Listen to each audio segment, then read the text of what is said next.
Thanks, Bertie, for taking time to talk today. I got to see a few episodes of the season and really enjoyed them. Cool. So talk a little bit about what some of the highlights of this season were for you. I think the big highlight for me, I mean, I had so many incredible wildlife encounters filming for this project, but the big one was the Antarctic whale gathering.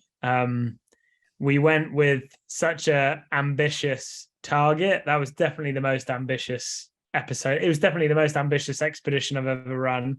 And that was the big one, because that was really what I'd gone to National Geographic with when I was pitching this project. Was we can go for the biggest gathering of whales ever in Antarctica. And they went, yeah. And I went, oh, okay.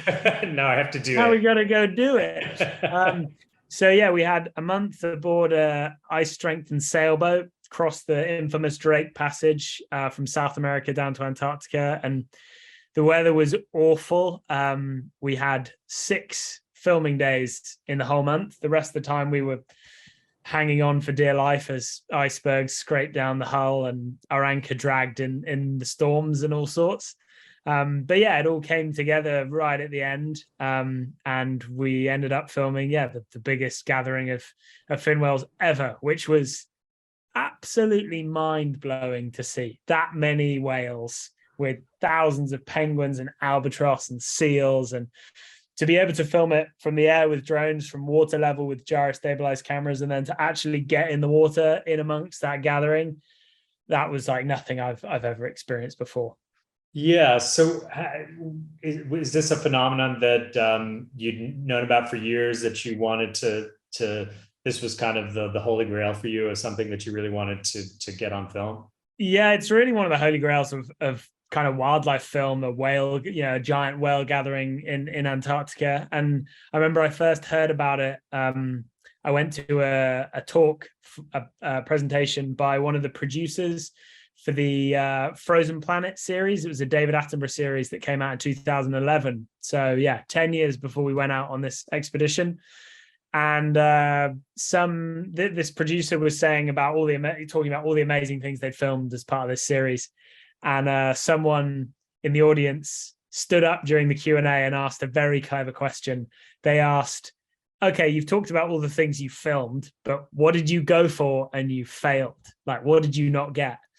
And the producer said, we went multiple times for a mega gathering of whales in Antarctica, and we didn't film it. It remains one of the holy grails of wildlife film. So I was like, huh, cool. Right. So that's the genesis of the idea. That's really cool. We'll park that one. And so to then have a project that, we had the the resources to go after something like this, because operating in Antarctica for any length of time is very challenging, and I needed to build the right team, and I was fortunate enough to work with some of the best in the business. So yeah, it was so I mean, a lot of things.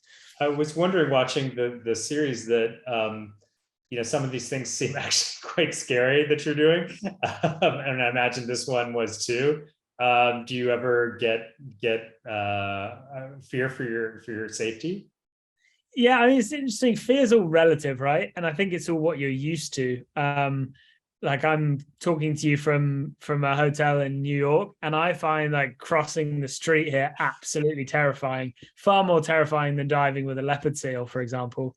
So I guess it's all relative. In terms of, there were some genuinely hairy moments on the series, and like pretty much anywhere when I go film wildlife, the wildlife is not the most dangerous thing. Wildlife generally is pretty safe if you know what you're doing and you treat the animals with respect.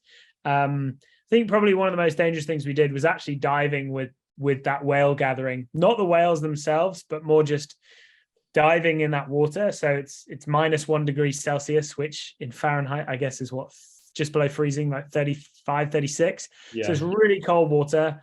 So hypothermia is a real risk. We were diving not in the protection of any islands. We were in the open ocean, so big waves.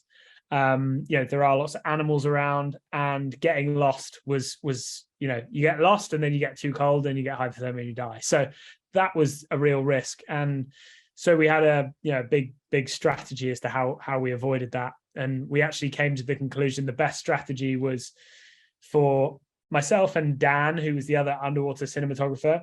We'd be at depth. So we'd all roll into the water. There was 3 in our dive team.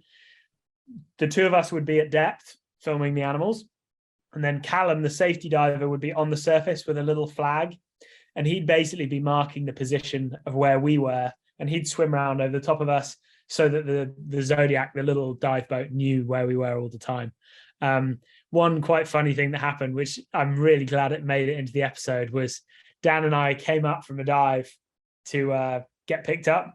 And we get onto the surface with Callum, and surrounding Callum are all these giant petrels, like a predatory scavenging bird that look like little dinosaurs. And they were all trying to eat Callum because he had this reddy orange wetsuit hood. So they thought he was something dead.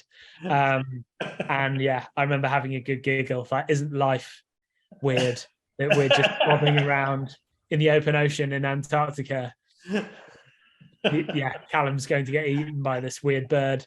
I think it's a pretty particular problem for you. niche problem. It's a pretty niche problem. So another one I enjoyed was the buffalo hunting lions. That was a pretty amazing shoot. Talk a little bit about achieving that.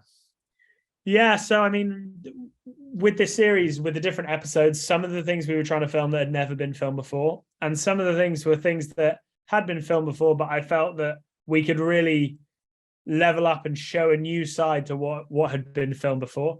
And so in the case of lions hunting buffalo, this is an age-old battle that people have tried to, people have filmed successfully many times before.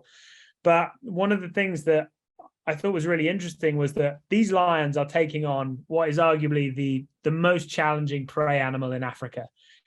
Buffalo can be 1,500 pounds. They got big horns. They're really angry, and they live in massive herds. So, it's a real challenge.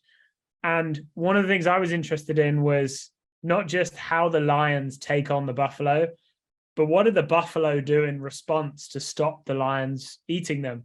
And a new piece of technology that I've been very fortunate enough to be with since its beginning is using drones. And drones are such an amazing way to tell animal stories, because they just give you that plan view, and it really, you get to see how these animals are working, and to see how the buffalo would kind of swarm and rip back on themselves to stop the lions being able to single out a buffalo was fascinating. And I think you can't show that from any other perspective than from the air. Yeah. And to be able to pair that with the other cinematographer I was working with, Sam, he was using a gyrostabilized camera that was hanging off the front of his 4x4. And that meant that from both angles, from ground level and from the air, the cameras can be moving with the action and the shots are stable. And I think that's so important, because these hunts are really dynamic and moving. So we've got to get the cameras moving with the animals so the viewer feels like they're on the hunt with the lions.